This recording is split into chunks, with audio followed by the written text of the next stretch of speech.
We're here with Curtis Chang, who has joined us this September. So we have guests. We like to take the opportunity, if we can, to raise some questions with them about moral discernment. Curtis, it's great to have you with us. What, in your view, is one of the greatest moral challenges that we have in this moment? I think in this moment in American society that is so deeply polarized, and a church that is in many ways, participating in that polarization, I think a great challenge for us is to maintain the distinction between agreement and acceptance. Those are not the same thing, but in a polarized environment, we conflate those two to think that we can only accept those who we agree with, especially agree with on everything, or at least some key issues that we think are absolutely vital. And it's important for us to discern what is the difference between that. That is it possible to actually accept one another, even if we don't agree with each other, even on some important issues? And that takes moral discernment to figure out where you can do that, how you can do that. But I do think it's a challenge, both because in our polarized and divided age, we've got to find a way to do that if we're going to be able to live with one another. Right. And also because I think it's a great opportunity for Christians. Right.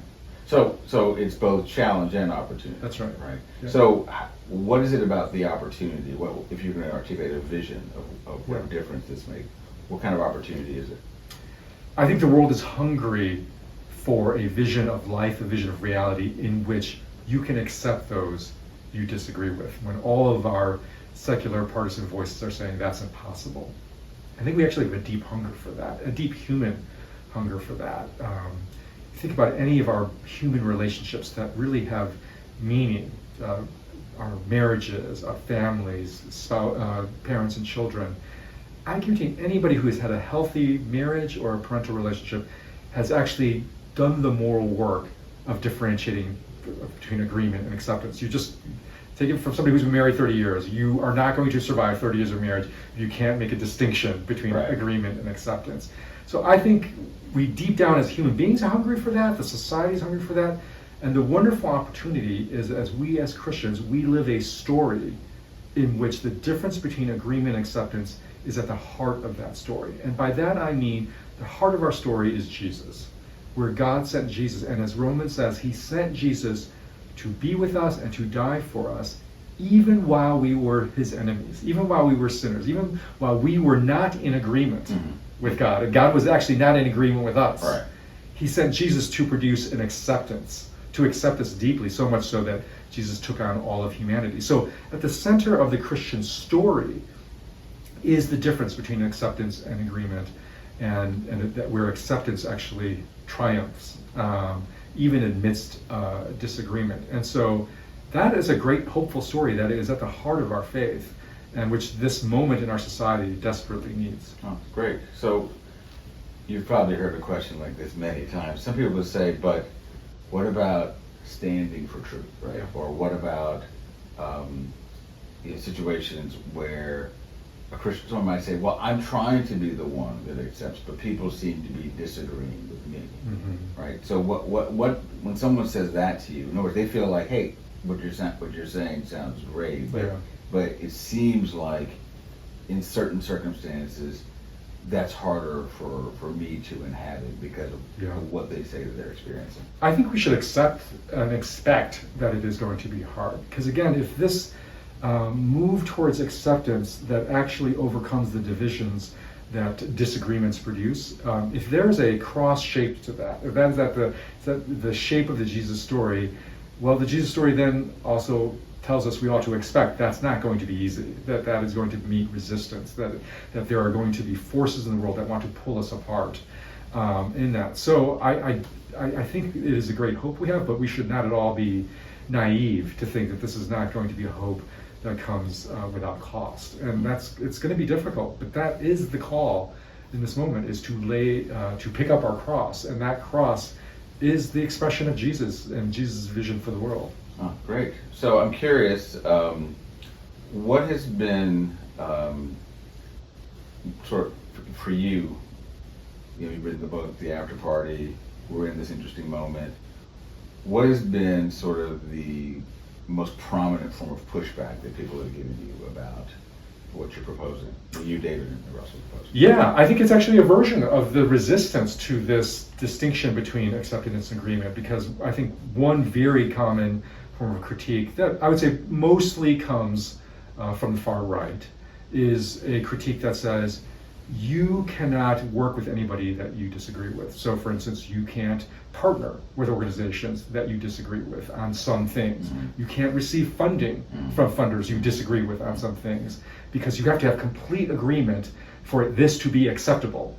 And our fundamental message is to say, no, acceptance goes deeper than agreement on everything. And so we do work with, we do partner, we receive funding from people we don't agree with on everything, but we agree on the project itself. We agree on the work that we are coming together on, and it is a project about acceptance, about how do we get to a deeper acceptance. So it's not surprising that that's the resistance we're getting, because our very message, and thus our form of bringing it into the world, is about saying, no, we've got to find a way to work together with people who we do not agree with on everything. So if that's kind of, like you mentioned, kind of a far right version of that, what would be an example of a sort of intense left-wing version of pushing it back against?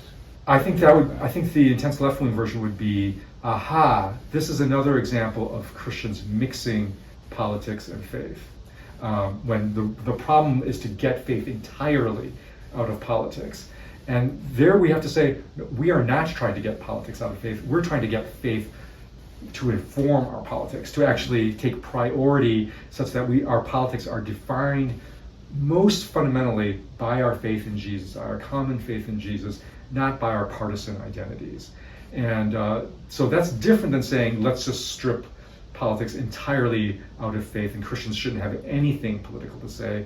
We're actually saying something different. We're saying, no, we need a deeper, more fuller vision of politics that actually is informed by our faith, which does not divide us on issues and on the substance of the what, but can unite us on a common how, of which one way to summarize that how is acceptance.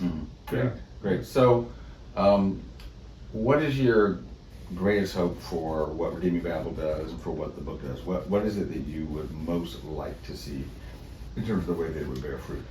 I think my greatest hope is that Christians will, when they are faced with the question of divisive politics, will at least have a play to run.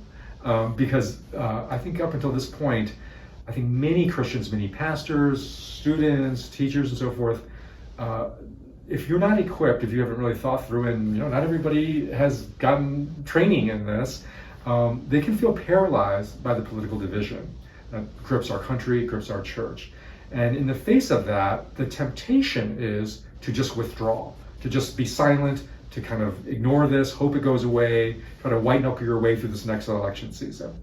And I think that's to a great extent because they don't know what else to do, because their available options don't seem to be like really great options, right? So we want to give them a good option at least. And we think that the after party, in the form of the course, in the form of the book, and in the form of the worship album, gives a variety of plays for a Christian thinker, leader, individual to at least try, such that the only option isn't, let me just close my eyes and just hope I can make it through the next election season.